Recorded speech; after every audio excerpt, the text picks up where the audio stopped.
In a day and age where it seems that video game companies churn out subpar arcade-style racing games year after year, it can be frustrating to find a racing game that has lasting appeal and feels realistic.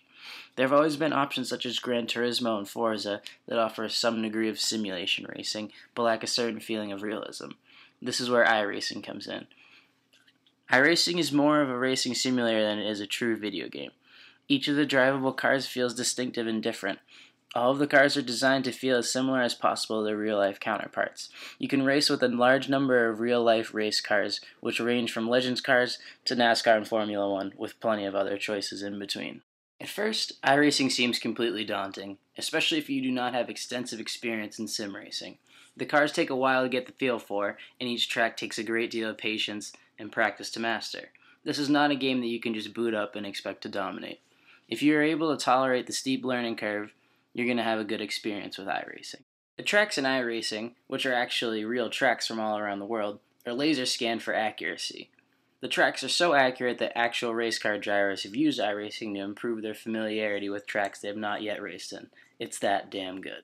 In order to play iRacing, you need a somewhat up-to-date PC, as well as a steering wheel, and if you want to communicate with other players, a headset's probably a good idea.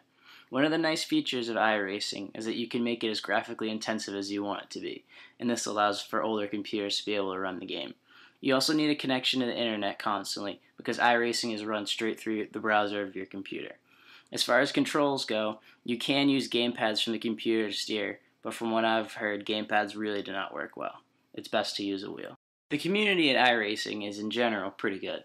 Most of the drivers are courteous and respectful, and there's almost always a race going on.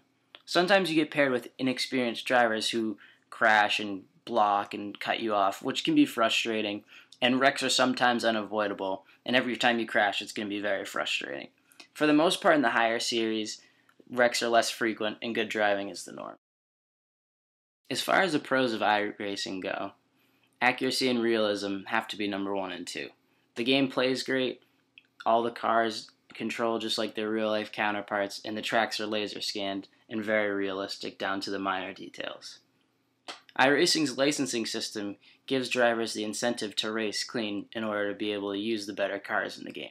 Another one of the big pros for iRacing is the sheer amount of cars and tracks.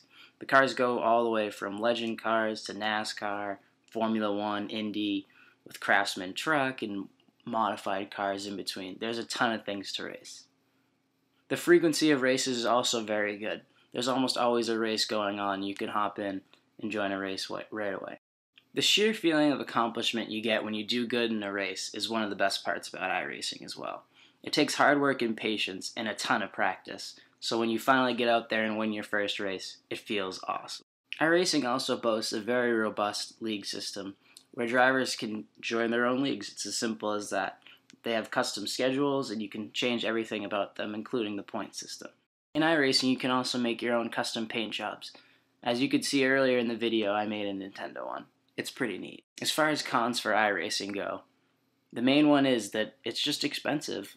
Good wheels for the PC go for anywhere from $65 up to over $200 and even more.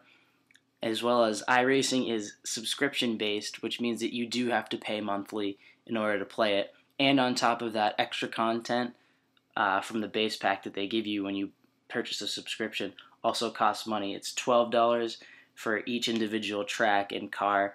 They do offer bulk discounts, but it's all going to be very expensive. iRacing is very time intensive. It takes a long time to get the true feel of the car so that you don't constantly spin out. And the tracks take even longer to master. This all feeds into my last point, which is that the game does have a very steep learning curve. You have to learn how to steer the cars and learn how to drive on the tracks and learn how to drive in traffic. It's going to take a long time to get good at this game, but if you have the time to put into it, in the end, it's going to be worth it. My final verdict on iRacing is that if you're a simulation racer or someone who's looking into simulation racing, you should probably get this if you have the money. There's no doubt about it, it is very expensive, and if you can afford it, I would look into picking it up. I'm also going to be uploading a video of my setup where I show you what I use to drive on iRacing, as well as a video of me turning a lap, where you can see me actually driving with the wheel instead of just captured footage. So be on the lookout for that. Thanks everyone for your time, and have a good one.